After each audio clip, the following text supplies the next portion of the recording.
What are two things that come to your mind when you think of Skyrim? I'll give you a second to think about it.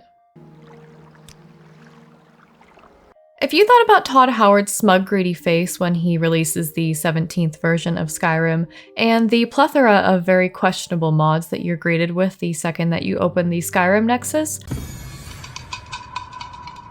well, then you would technically be correct. But that isn't exactly what we're here to talk about today. Today, I wanted to cover a topic that has been covered a million times and beaten into the ground harder than a Lover's Lab user has beaten their— harder than Nazim's been beaten by the collective Skyrim player base. Of course you don't. Yes, that's right. We are talking about paid mods. They'll buy just about anything, to be honest. That's not good, but that's— Hi everyone, I'm Azura. I'm just some random person who loves the Elder Scrolls, has a YouTube channel, and has incredibly mediocre video editing skills. I'm very excited to cover this topic today, even though it's already been covered by like everyone and their guar already. But yeah, there's some very strong feelings around it, and that's what I wanted to talk about today. I'll just preface today's video by saying that I am not someone who is an avid modder or mod creator myself, so that is why I reached out to some experienced modders within the community to get their opinion on this topic. So keep watching to find out more, and don't forget to subscribe if you like this video. By Azura, by Azura, by Azura! It's the Grand Champion! I can't believe it's you standing here next to me. Let's start with the history of paid mods and their introduction to Skyrim. You see, it all started in 2006 with the introduction of the Horse Armor DLC to Oblivion. Right. I gotta talk to you about horse armor for a second. I can talk about that at length. Horse armor was one of the first bits of paid DLC. I think it may be the first. May have been the first. I don't know. How much horse armor did you sell?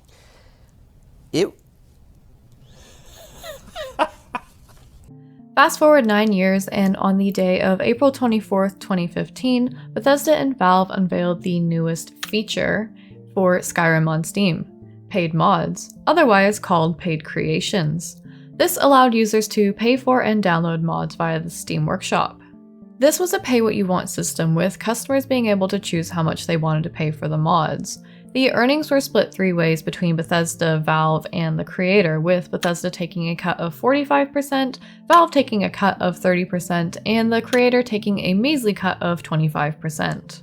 As many of you probably already know, paid mods were not popular with the player base. This was for a plethora of reasons, and probably because PC players just didn't want to pay for stuff that they could already get for free via sites like the Skyrim Nexus. Another reason why was because of the abysmal cut of earnings that the creators got for their works. Thank you, corporate giants Valve and Bethesda, for taking advantage of us. After only 3 days of being active, paid mods were removed from the Steam Workshop on April 27, 2015, and people were refunded for their purchases. Bethesda seemed to be running to the hills after that catastrophe. Run when you can!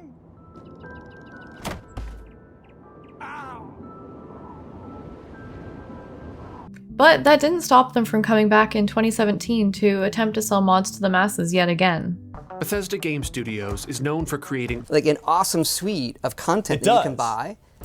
Introducing Creation Club. And you can see us quickly adjust, right? Yeah. Price point to quality. Yeah, Knights of the Night. Browse the selection in-game by category and use credits to download right there. We can never quite meet that value proposition with any extra content true. because there's so much we give you for $60. This time, they hit us all with the infamous Creation Club, which was a library of paid mods for Skyrim Special Edition and Fallout 4. But no, we are not here to talk about Fallout today. Please do not mention Fallout in the comments. Do not even think to mention Starfield, okay? We are talking about the superior Bethesda franchise here. The Creation Club was originally launched on October 4th, 2017, and chaos ensued. Once again, people were not happy about this addition to the game. To purchase these mods, you had to buy Bethesda bucks. Wait, no, that's not what they're called. You have to buy creation credits, which is their version of virtual currency in-game. Unlike the last rendition of paid mods, the Creation Club mods were mostly created by Bethesda with the help of some third-party developers and modders from the community. Again, there was a huge backlash from the community. The players had spoken and they did not want to pay $1 for a mudcrab pet. Money! Money! Money! Despite the backlash, however, the Creation Club was here to stay. Eventually, with the release of the Anniversary Edition in 2021, all 74 of the mods were bundled with the game, and owners of Skyrim Special Edition gained access to some of the mods for free. Bethesda wasn't done yet though. There was still money to be made and microtransactions to be added to a 13-year-old game.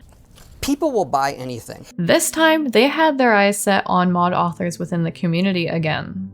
On December 5th, 2023, the Verified Creator program was announced. Anyone can apply to be a verified creator, however, your mods need to be vetted and approved by Bethesda before they can be sold. This program allows mod authors to sell their mods via the Creation Club, and they can make some earnings from it. I'm actually not sure what the royalty payout is for this program, but seeing Bethesda's track record in the past, I'm going to assume most of the earnings are going to Bethesda. But hey, this is just speculation at this point.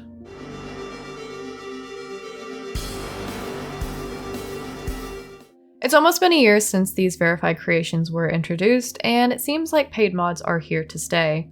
Like I mentioned before, there are also paid mods in Fallout 4 and Starfield, but I would prefer to focus on Skyrim since it's something that I'm the most familiar with. And this is the part where I admit that I've never actually played a Fallout game or Starfield. So, is there actually an issue with paying for mods? No, not really. Okay, wait, hear me out, please. I can already hear you typing angrily in the comments below. I have a lot of respect for modders, and while I've never made a mod myself, I know how much time, care, and dedication can go into making something like that, and sometimes it is even thankless work. I totally support paying for mods, but no, I actually don't. Yes, I do. I totally support paying for mods, but only if the money is going to the right people. But in this case, most of the money is probably going to Mr. Todd Howard's and Mr. John Microsoft's pockets. So for some more info about these issues, I spoke to a couple of modders from my community. Join the Discord, by the way, the link is below. I spoke to Crit, who is a Skyrim VR modder and Wabbajack moderator, and Zalotli, who is a Fallout New Vegas modder and an artist. I want to give these two a quick shout out because if it weren't for them, I would have way less of an understanding about these issues from a modder's perspective. Links to their Nexus mods are in the description, and please go show them some love. So let's go back to the roots of modding. Modding has been around since the very early days of console and PC gaming. Game mods have dated back to the 80s and 90s, with Doom having the first large-scale community of modders that still exists to this day. For many modders, it's always been about creating something new, something fun, and to give other players the opportunity to experience their work. Our mod makers, those guys have been doing it for a long time with us since Morrowind, so like 10 years. And the paradigm of how we make games hasn't changed dramatically, so they hit the ground running. I think the last time I checked, the Steam Workshop had 14 million downloads. That's pretty crazy. Bethesda has been very welcoming of their own modding community for their games, and they basically promoted modding by giving players access to the construction sets all the way back from Morrowind. The large community of modders for these games have no doubt contributed to their huge success. It's amazing. I mean, you look at the Skyrim mod community on Steam, it's just insane to It sort is of think insane, of yeah. the world you're building and then where people are going to take it. I mean, our view in mods are that the community will figure that out. Yeah. Like, they'll make the stuff they want, and they make so much of it that the high quality stuff and the stuff people want kind of bubbles to the top. And we just want to provide the tools and the infrastructure to make it all work smoothly. Yeah. I mean, hell, we've seen people using Skyrim to make completely new games as a base. A few that come to mind are Enderall, Skyblivion, Skywind, and a personal favorite of mine that I'm looking forward to is the Vampire the Masquerade Redemption Reawakened, which is a total conversion mod of the first Vampire the Masquerade game. So for mod authors, modding has typically been for fun, and financial and monetary gain in the early days was just completely out of the picture. On top of that, most of the audience just does not expect to pay for a single mod, and this is because they've typically remained free over the years. Times are obviously changing though, and with new business models and payment structures, less and less things in gaming are free. Companies are now charging for incomplete games and making you pay for DLC or microtransactions after release. While this is a whole other topic, it still is somewhat relevant to paid mods. feature things like that affect like the gameplay of the overall game, I'd like to see be free. That doesn't always become the case. So what is the issue with mod authors making money? Consumers are becoming more accustomed to microtransactions for better or for worse, and I would like to bring up a good point that Crit mentioned when we were chatting. He said, "In a world where microtransactions and subscriptions have become commonplace, part of me wishes it weren't so, but it would be unfair for me to dictate that people shouldn't be paid for their time, especially in the current economic climate. I would like to now compare myself as a content creator to a mod author. Just like mods are free, you guys are watching this video for free. I make videos for fun, just like modders make mods for fun, and just like modders, I make some revenue off my videos. But not a whole lot, mind you, because I am a personal hater of ads and I do try to make them as least invasive as possible, but YouTube seems to have other ideas sometimes. I don't intend to make much money off YouTube at all, as I do have a full-time job. Same goes for a lot of modders. But there's always ways to be compensated for the time, work, and effort that you put into something, and if you become good enough at what you do, sometimes it can become your full-time job. Modders make money from fans, from Patreons, donation points from Nexus mods, or royalties from Creation Club. And in some cases, modders can potentially be hired to work on future games. I see no issue with that, and I think it's awesome that people can make some income off doing something that they love. From my understanding though, most modders don't do it for the money. And as Zalotli told me, making your mod strictly paid is considered a cardinal sin to many modders. I think the issue with paying for mods comes in when you have a multi-million-dollar company owned by a multi-billion-dollar company that is owned by a multi-trillion-dollar company stepping in. To have them take advantage of mod authors in the community and try to sell their mods under the guise of goodwill is absolutely disgusting. Like I said before, I don't know what the royalty payout is for these verified creators, and it seems like that information is very hush-hush, as it hasn't been revealed what percentage the mod author actually gets of the sale. I would assume it's something similar to the 25% that we saw in 2015, with Bethesda pocketing a majority of the earnings. I really do wonder if there would be a different reception to the Creation Club if most or all of the earnings went to the mod authors themselves.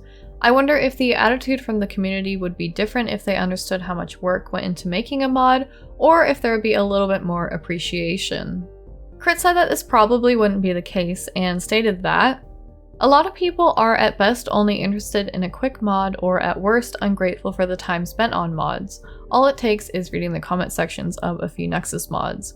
I think that's why Nexus went for a rewards program for creators that awards donation points based on downloads, rather than require intentional input.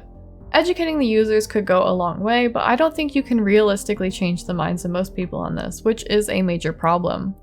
Zalotli echoed the same sentiment by stating, "On the surface, most mod users expect things to be freely available. Some may be generous enough to donate to creators, but it's not exactly a common occurrence." It's great to see fans donate out of goodwill to the creators. However, if this does become an expectation in the future, we may start seeing less and less free mods. Paid mods definitely have the potential to ruin the modding community if this does become the norm, and I'm hoping major corporations will not keep following this trend. Zalotli put it perfectly when I asked her what she thought about paid mods. While it may be good for the creators to get a share and earn from the paid mods, I don't like the practice as it stands. The creators only get a small percentage of the actual earnings while the company gets to pocket most of it. The mod creators put in the blood, sweat, and tears only to have their potential earnings leached by corporate entities. Yes, the company may host the mods and provide access to it, but they are mostly profiting off the work of others. Personally, I'm hoping modders stay true to the original intention of the art of modding, to create something new, fun, and to share your projects of passion with others, and hopefully game studios mind their own business. Yes, I'm looking at you, Todd. And like, we have this laundry list of things we want to do, and a lot of that we just say like, let's just do that for free, you know, because that would be great for our fans. Another small issue that I wanted to touch on in regards to the paid creations is the quality of them. I've watched hours of reviews for some of these mods, and while I can't give my personal opinion on them because I haven't actually played them myself, the impression is generally negative from the reviewers. Something I haven't even actually mentioned yet is the cost versus reward of paid mods. This is definitely subjective from person to person, however, the perceived quality of a mod might have people questioning if it's worth the money. Now, I don't want to target any verified mod authors in particular, however, there are some very perceptively low effort or insignificant mods for sale on the Creation Club. While these mods only sell for about $2 to $4, many players have questioned the morality for charging for them in the first place. Additionally, some players even think the more expensive creations aren't even worth the money. Again, I won't comment on this myself as I can't really judge them without trying them. And that is part of the problem with paid mods. It's hard to judge the value of a mod before you try it. Unless you watch a review or if someone else recommends a mod to you, you have no idea if it's good or not. This goes for all mods, not just Creation Club mods. This is why I think a donation model is great for mod authors wanting to make some revenue, and another reason why paid mods are not a good idea. There needs to be a fine line if people are paying for mods, and it needs to be something worth paying for, but it also doesn't need to look like a cash grab like some of these Skyrim verified creations do. But what's funny is, for a long time, every April Fool's Day, we would do a DLC sale for Oblivion and double the price of Horse Armor. And it sells more than everything. Because people are in on the joke. Right. Yeah. Oh yeah. So what do you guys think? Would you be open to paying for mods if you knew that all of the earnings were going to the creator? Or are you staunchly for the idea that all mods should remain free regardless of who benefits from the earnings? I've always been torn on the argument of paid mods being good or bad, and as someone who has very strong feelings about microtransactions and in-game currencies, you should check out some of my ESO videos, by the way, if you're interested. And as someone who is also a content creator and an artist, I know how much work and dedication can be put into something, so I've never really been able to take one side or the other. There was a lot more that I wanted to include in this video, but I just wanted to have a small discussion on my stance with paid mods, and I do have a tendency for making videos way too long. I also have another large project in the works at the moment too. There are some great videos out there from other content creators talking about paid mods or even trying out the verified creations, so I will leave links to those videos below. Again, let me know what your thoughts are in the comments. As always, my sources are linked in the description, and a huge thanks to Crit and Zalotli for helping me with this video. Links to my Twitter and Discord are also down there, so come hang out with me there. So remember to leave a like if you liked this video, leave a comment if you didn't like this video and tell me why, and be sure to subscribe to see more. Thanks for watching guys, and have a good one. It only dawned upon me recently that some people don't actually understand the only adoring fans thing. Yes, it is just an Oblivion reference. No, I do not have an account on that website that you're thinking of. So yeah, sometimes for some people it just goes whoosh right over the head. It's literally just a joke, okay?